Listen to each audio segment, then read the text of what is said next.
let's move right on to our couple of demonstrations. We're pushing our time limit a little bit, but I think we will still get people out for the break. Let me introduce Dr. Niky Riga, who everybody knows, who will guide us through the presentations, the demonstrations. Hi. Kiran, to save time, you can set up, well, I won't speak a lot anyway, just to save time. So welcome everyone, and I particularly want to thank the people that actually set this up, and it enabled us to do these demos, because we are at the GENI campus, and it was very tempting to try actually use the infrastructure for our demos. So we had Friday, came here, tested, and we do have WiMAX connectivity, so both of our demos are going to use the actual connectivity to our WiMAX GENI. And you saw me before coming here and trying to plug this back. This is actually goes all the way to the GENI backbone. So these are, this is we set up, and we talked before about the long-running services in GENI. So our first talk from Mobility First, we actually tried to set this up, and they're going to use it for the demo and hopefully for the research, because it's not going anywhere. And I think this is basically, I think Zip's dream, it's the first time I heard it, that you will have tags on the wall, and one will take you to GENI and the other to Internet Shop. Here it is. And so this is Kiran. I forgot actually to introduce the demo though. So this is a Kiran Nagaraja. Nagaraja. It's too many years. From Rutgers, that is going to do a demo about the Mobility First. I don't know if you were yesterday at the demo, you probably saw people going around with phones, taking pictures of QR codes. So he's going to explain how all that worked and do a live demo here for you. Right. Hello, everyone. So I'm Kiran Nagaraja, and this is obviously a fairly large project, NSF-funded FIA project, one among few. So it's a multi-university effort. So here, in particular, we're going to try and talk about how Mobility First addresses context services, how the network services API provided by Mobility First gives you a name-based architecture wherein you can address network-attached objects using their name, network-wide name, rather than IP addresses or any addresses.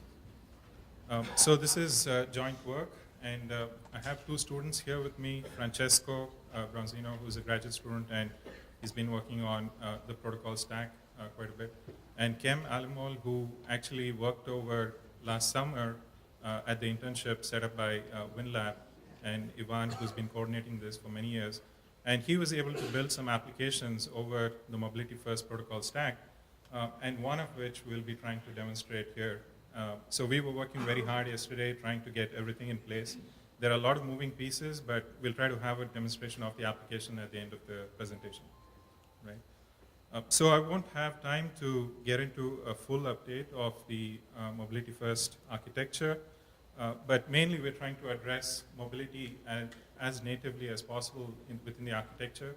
So this would essentially mean that we have a decoupling of names and actual addresses of the objects. So the primary thing that I'll cover during this presentation, or aspects of it, is the named object network service API that the Mobility First presents. So this allows for direct addressability of all kinds of network principals, anything that can be attached to the network, including content, context, services, sensor devices. So any network principal will be given a GUID. And we have a global name service, a scalable service that essentially binds the name of an object or the GUID to the latest locator within this thing. So we have multiple realizations of these services. And I encourage people to take a look at the Mobility First website to learn more about this. So within this presentation, I'll be focusing on how we name objects, and in particular, context services. So we use a layered naming approach, much similar to some of the recent proposals. You have user-level descriptors for all objects, but you have an intermediate global unique identifier assigned to each of these objects, which can be assigned by a name certification service or self-generated. So we actually use a secure identifier. The GUID is also a public key, which enables a trustworthy platform. Finally, in the layered naming architecture, you have the addresses And the binding between the GUID and the addresses is maintained by this global name resolution service, or the GUID resolution service that I have in this figure, right? So the network service API, or the network abstractions that Mobility First provides, is named object-based, right? So what we mean by this is any of the operations such as send or receive, you would perform on the GUID of the endpoint and not on its actual address.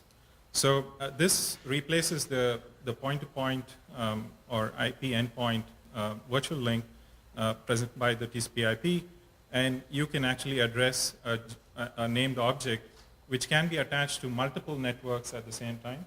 So multi-homing is a direct derivative and natively supported in Mobility First. You can also do aggregation of multiple objects under a single GUID, which allows you to then be able to do network operations on aggregate objects. So you can do multicast or anycast operations within the same network service API. So you can also have replica of objects, and since we have direct addressability, this means that it doesn't matter where the content or network object is, you can reach it by specifying a particular delivery service. So if content is replicated, you can actually retrieve the content by specifying, for example, an anycast delivery service, which would then get the content closest to you, or some optimization that the service operator would perform when anycast is specified, right? But so all of these delivery services could also exploit underlying mechanisms that have already been in place, such as broadcast medium available at the wireless edge, or layer 2 multicast if it's available at the network. But essentially, it at the layer 3, it specifies operations that the network natively provides. So in a simple usage scenario, I want to just highlight what the service API looks like. So at the top right corner, you can see a user trying to address a transcoding service. You would do a send operation, and the basic entities of the service API are the GUID of the endpoint service, the service ID, which specifies what type of delivery you want from the network, which is anycast in this particular case. And then finally, you can have bindings of network addresses specified within the packet, or you can have delayed binding provided to you by the network itself, right? So those are the three things primarily within the Mobility First packet. And in the bottom right corner, you see the GNRS service, which holds the mappings between the entities and their latest locators. So the transcoding service here is located in networks NA1 and NA2. As the packet reaches the terminal network, then there is a late binding operation which again taps into the GNRS or local routing mechanisms, routing state, which then allows you to deliver the packet to the endpoint. Okay, so this gets me to the deployment that we have for GEC18. So again, it's a wide area or a transcontinental deployment like Mark was pointing out. But essentially, we have 5 primary sites. And this time, GENI actually provided us, made available a lot of infrastructure, and we actually took up a lot of it, what was provided to set up this demonstration. First thing is rack-based VMs at 5 locations. So that's BBN, NY, Poly, Rutgers, Utah, and then Wisconsin. So the second main feature was the AL2S service provided by I2, and which was actually put together fairly quickly for this demonstration, and I believe more of these services will be available. So this allows us to have a single VLAN, a layer 2 network across, across the nation, across these different sites. And all of the protocol implementation is non-IP based, and we use the layer 2 slice of the GENI network. So the other feature was a long-lived slice. So we would like to have this core network up and running and have wireless edges connected up so that anyone who wants to experiment with the GENI network, with the GENI deployment of Mobility First, could tap in at the wireless edge itself. So a long-lived slice enables to have a permanent core, or however permanent we can actually make it. In our particular case, I think it's a couple of months at least, right? And hopefully we'll have that up for evaluations and so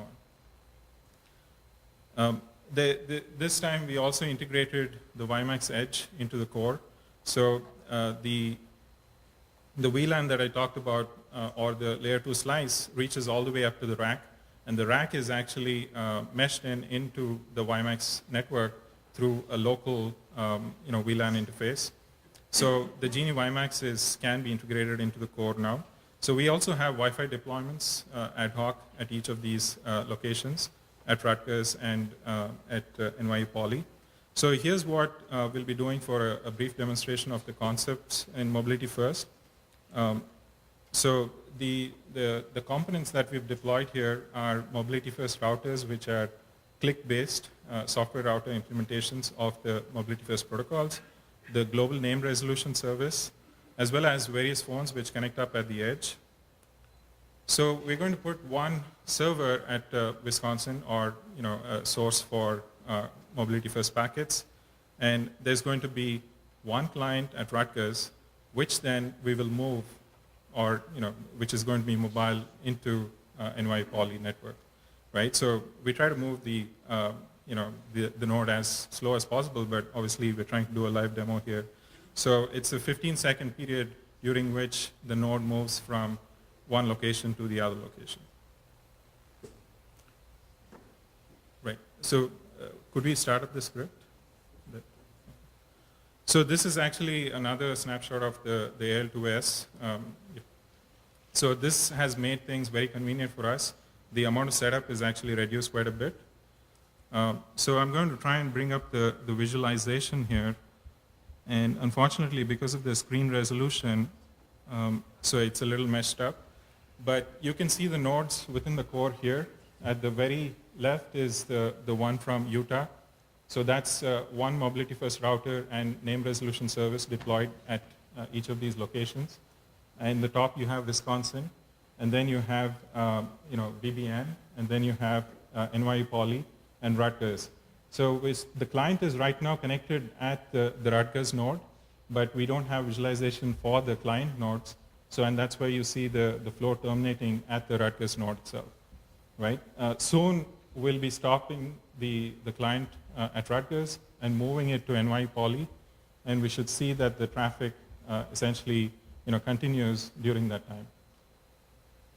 So you actually saw a remnant set of packets that will get flushed into the network, but soon I think Francesco has it as a 1 minute at Rutgers, then 15-second brief period when it moves, and then you have a 1 minute interval where packets are transferred through from Wisconsin to NYU Poly. So we should see that in a second. So I also wanted to show this. So we track the name resolution mappings between the GUID and the locators. And we have a descriptor here, but you can have any number of records associated with the name resolution mapping. And this is updated dynamically, right? So we can actually see at this point, has it moved from? Right, so I believe at this point, the node has moved to NYU Poly, and essentially the data flow continues during that period.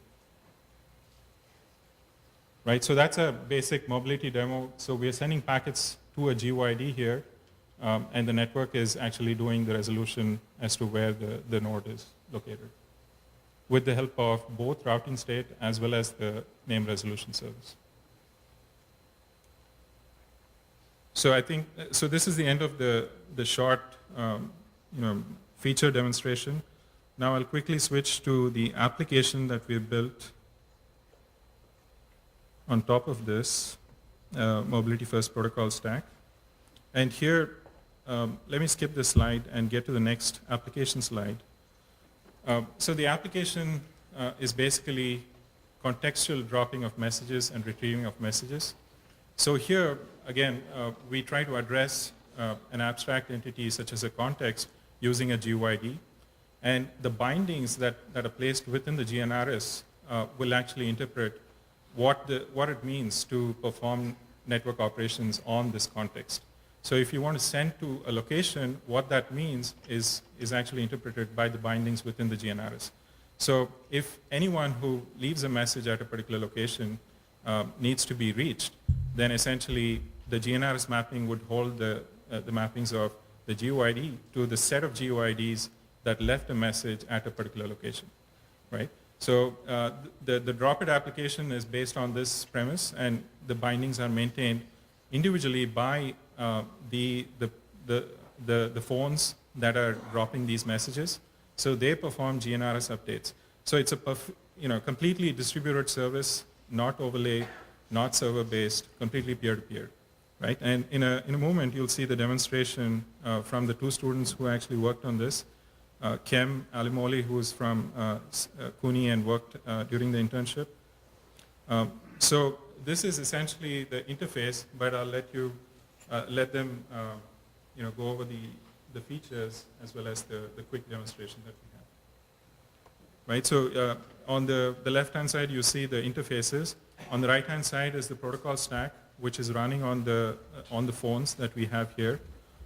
So these are Android phones and runs the Mobility First protocol stack almost in parallel to the IP protocol stack.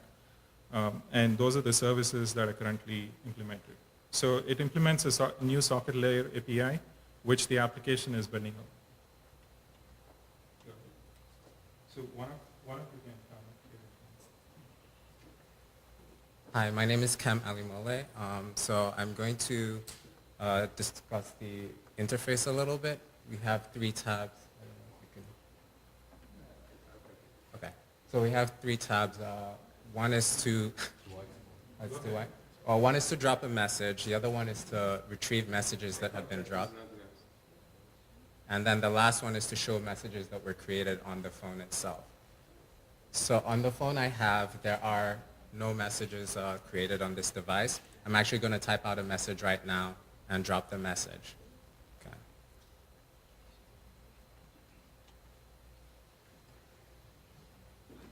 So another thing I'd like to mention here is the location context is being captured, ideally through GPS, right?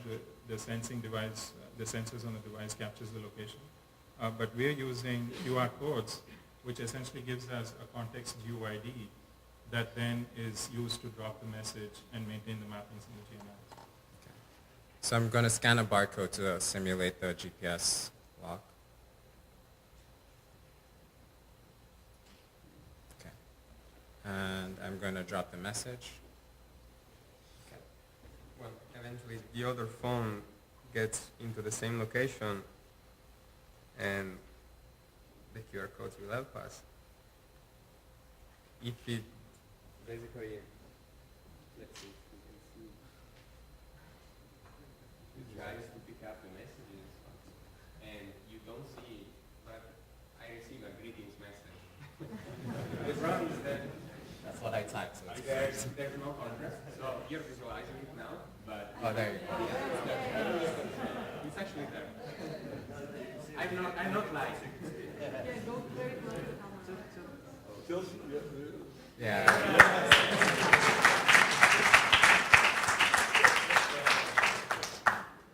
Not to keep too much with these demonstrators. Like if we actually turn off the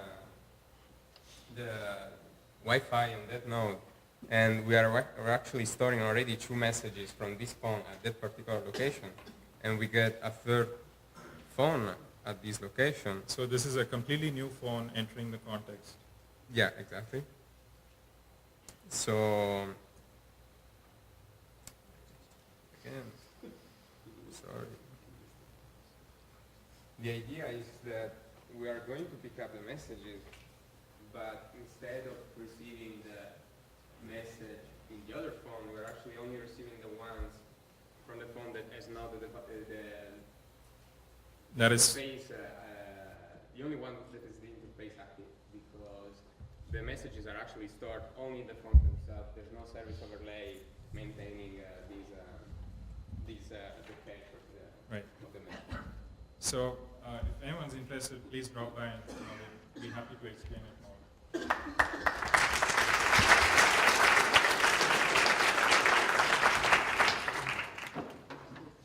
really sorry, I know we're running late, but I promise the next demo is also very, very impressive. So I don't know how many of you were in the previous GEC, and if you saw a bus outside the demo room. So we were all very impressed, so we asked them to come here and do a demo, so they brought all their equipment here from Wisconsin.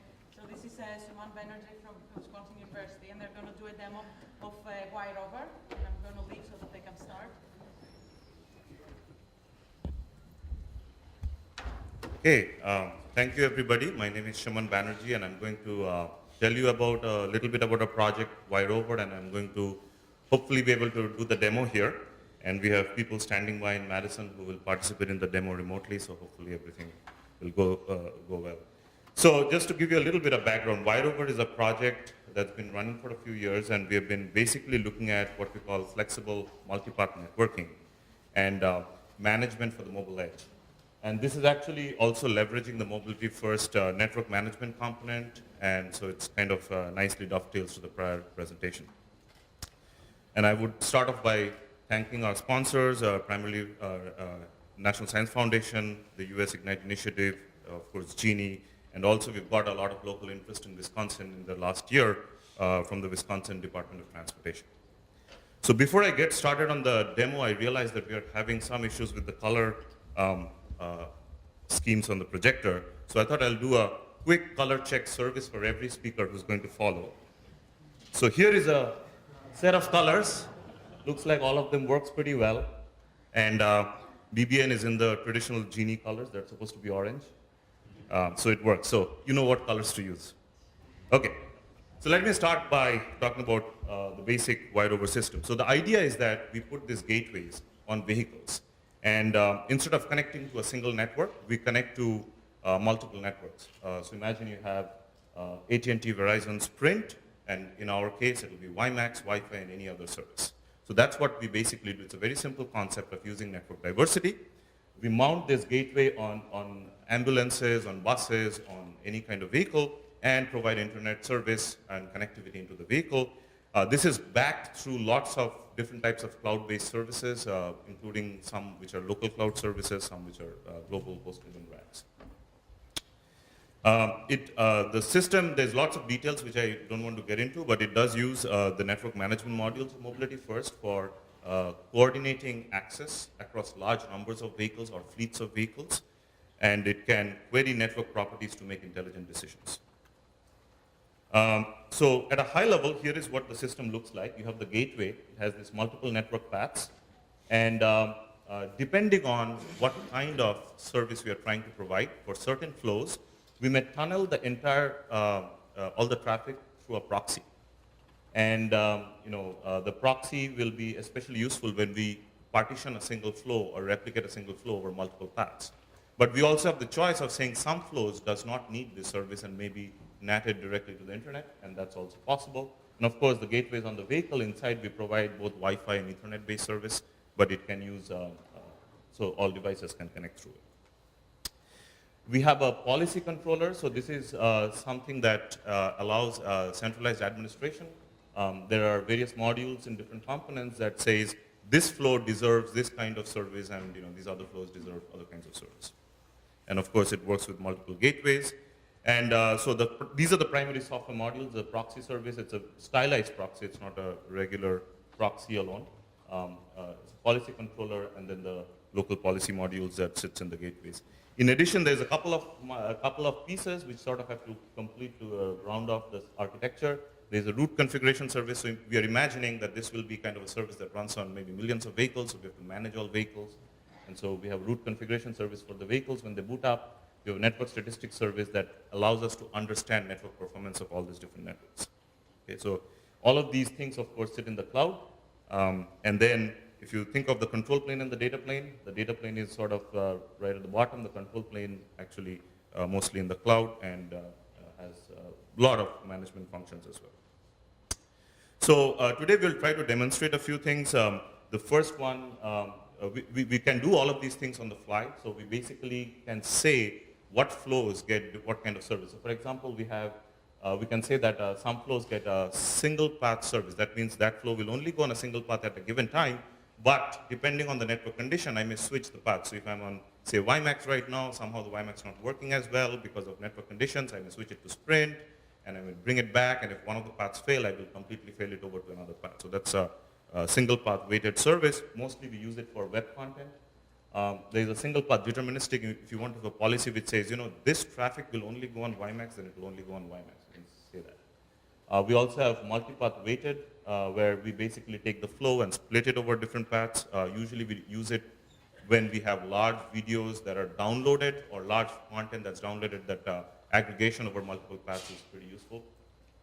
And then we have multipath redundant, where we basically replicate everything, or we redundantly encode it and send it to multiple paths. And this application, this version runs usually on the ambulances when they're trying to send critical data through the ambulance. There is lots of details of how we intelligently optimize. We have lots of maps of, especially in the Madison and Greater Madison area, of performance of different carriers. And we also have maps of Wi-Fi availability, so we can combine all of them to kind of make decisions on which paths are best used at a given location. So our system's been running for a while. We brought one of the buses in the GEC last time. In the buses, we have been running this for more than 3 years. We have also a couple of taxi cabs that are using this service. Our buses go pretty far and wide. This is a map of Upper Midwest. This is on the long distance buses between Madison and Chicago, but they of course go far and wide. It's a company called Van Gelder Bus that actually operates. Some people, at least a lot of people in your university, have taken rides on these buses and have used internet service on it. There's some images from GEC18 when people came by. If you weren't there, here's a quick snapshot. And we have also been providing a service on the bus where we provide these screens on the bottom right, and people can post images and information inside the bus for various kinds of applications. Okay.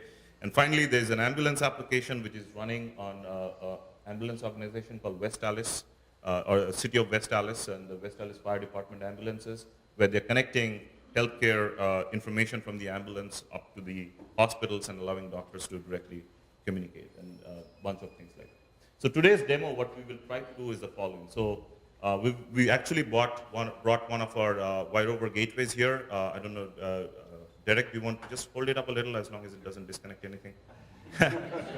Yeah, it's a black box. That's the unit. It has Wi-Fi on top, so I'm going to connect to Wi-Fi from my laptop to that gateway.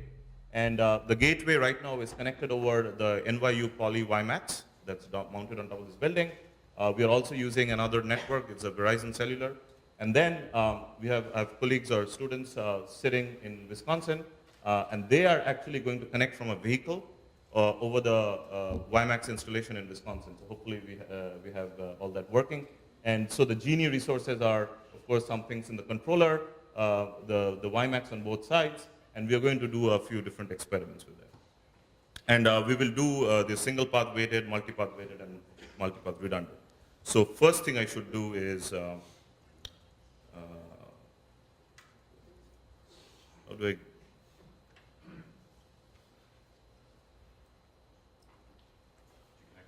yeah, that's what I'm trying to figure out. Nice. Maybe let me just unplug so I can see the whole screen here. So first thing I'm doing is, so why do I thing up?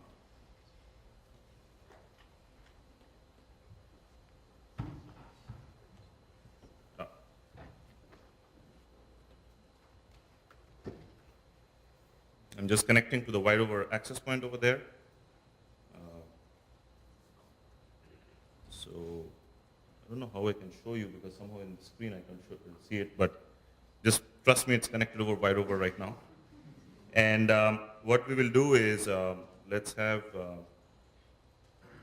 can we have Lance call me? Yeah, you mentioned that I'm going to put on the page. Oh yeah, so what we will do is we will start out by using the duplication service. For any real-time activity, we use the duplication service.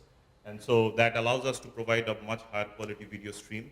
So that's what he's going to do. And if you look at the top, it says B policy, some stuff. Encap means that it's encapsulated and going through a tunnel through the proxy and using duplication across multiple paths. So that's set up. And in this two side windows, you'll see sort of the traffic as it's observed on the gateway itself. And I will have one of the students starting to. Is he going to call?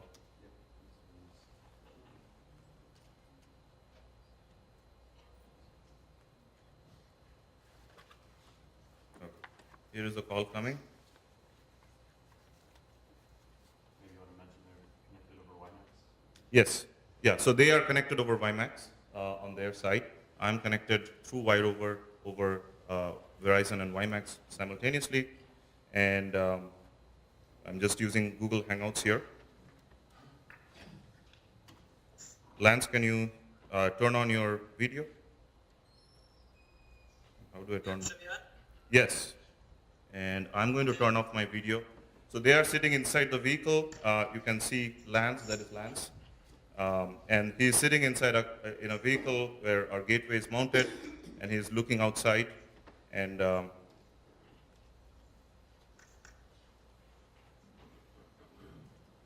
you still there? Yes. Okay. So yeah, so there. Thank you. So yes, they are in Madison. How is the weather there? Can you just point towards the road or something? Yeah. A little bit chillier there in New York, I think. Okay. If you can point to the road, you can see that we still don't have snow. Okay. Thanks. And that gentleman there is Grayson Hensley. He works with the group and has done a lot of interesting work for us. Okay, so that's actually the video service running on top of WiRover. That's part one. So thank you, guys. I'm going to hang up the Google Hangout call right now.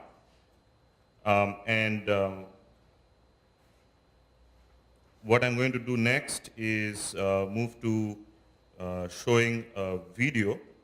And before that, I'm going to ask Derek to change the configuration to our multipath redundancy service. And once he does that, okay. So these things, he's doing it just so that you can look at it. We can actually automate it, and in certain applications, we actually automate based on flow types as to which one gets what kind of service. Okay? So what I'm going to do is I'm going to try and play a YouTube video, and there's a reason why I want to play this video as long as it works.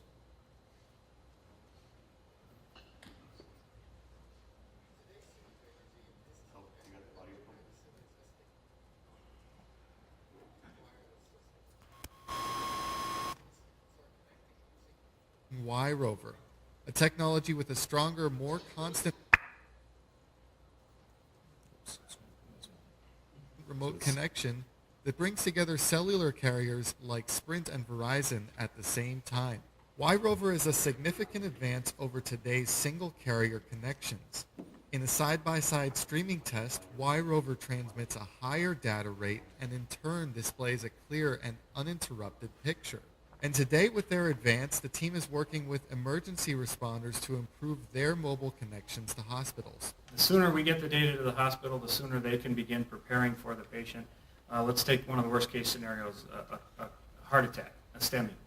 The sooner they get that information, confirm that this is in fact a real heart attack, they can start to prepare the cath lab. When we send them our report, they know who the patient is that's coming in. If they've been to that facility before, just like with us, they can pull their medical records. EMS departments are using services from cellular carriers to communicate critical caregiving data with hospitals. But using a single carrier, they encounter more frequent signal losses and connection slowdowns. WiRover improves on that by using more than one carrier, allowing field data to transmit to care center screens more reliably. For the whole system to work right and most efficient, we have to try to get as close to 100% reliability that we can possibly get to. We found with just one air card in the device, we can't reach the reliability that we really would like to see, so that we can always have the ability to import the CAD data, the ability to post the report or send it to the hospital so that the hospital has access to it. So we found with the WiRover project that running multiple air cards over multiple systems, the reliability appears to be much more reliable, and we're more successful at getting the report for the patient to the hospital before we arrive at their doors. By channeling multiple cellular connections, the team is turning the WiRover gateway into a platform for a new realm of applications. With mobile access at stronger and faster rates, the team is designing medical procedure simulations, where first responders will be able to perform live reviews with doctors while they are en route to emergency situations. With the door open to this possibility, the team hopes to perfect these life-saving programs as their technology is introduced. So that was a video of the WiRover system as was demonstrated in US Ignite.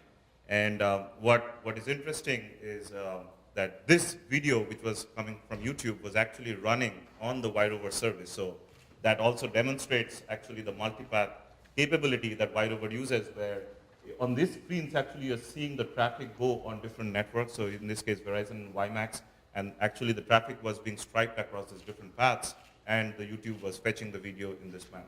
So that also demonstrates the multipath service of WiRover. So I'll go back now to the last part, view.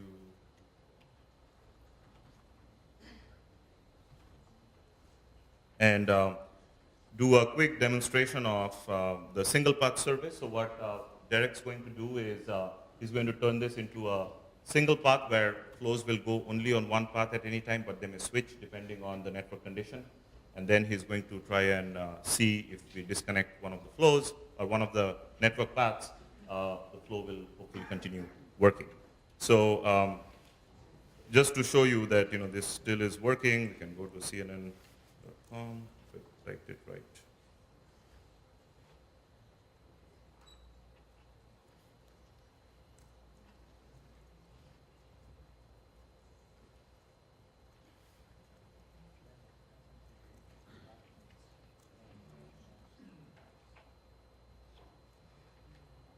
It's still connected. Okay.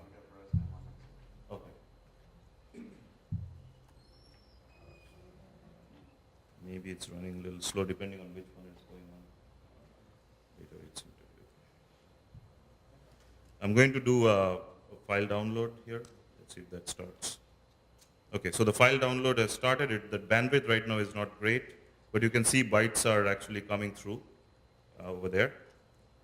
This is bytes, and so I'm just downloading a paper from my website, and install it.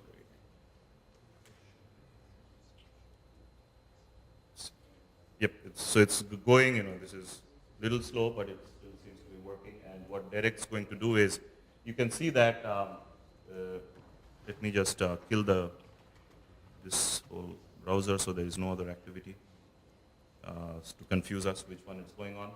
So you will see both lines active because there is some background tasks that always happen in WiRover. So this is total bytes going over the different network paths.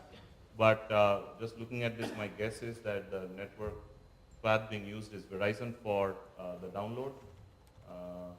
But it keeps switching because the bandwidth right now is very low in this room. It's perhaps going over.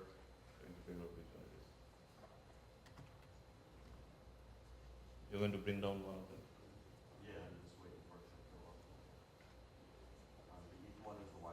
Okay. So yeah, the bandwidth right now is really, really low, so which is a problem, and it's stuck. There you go. Yeah, I can see that.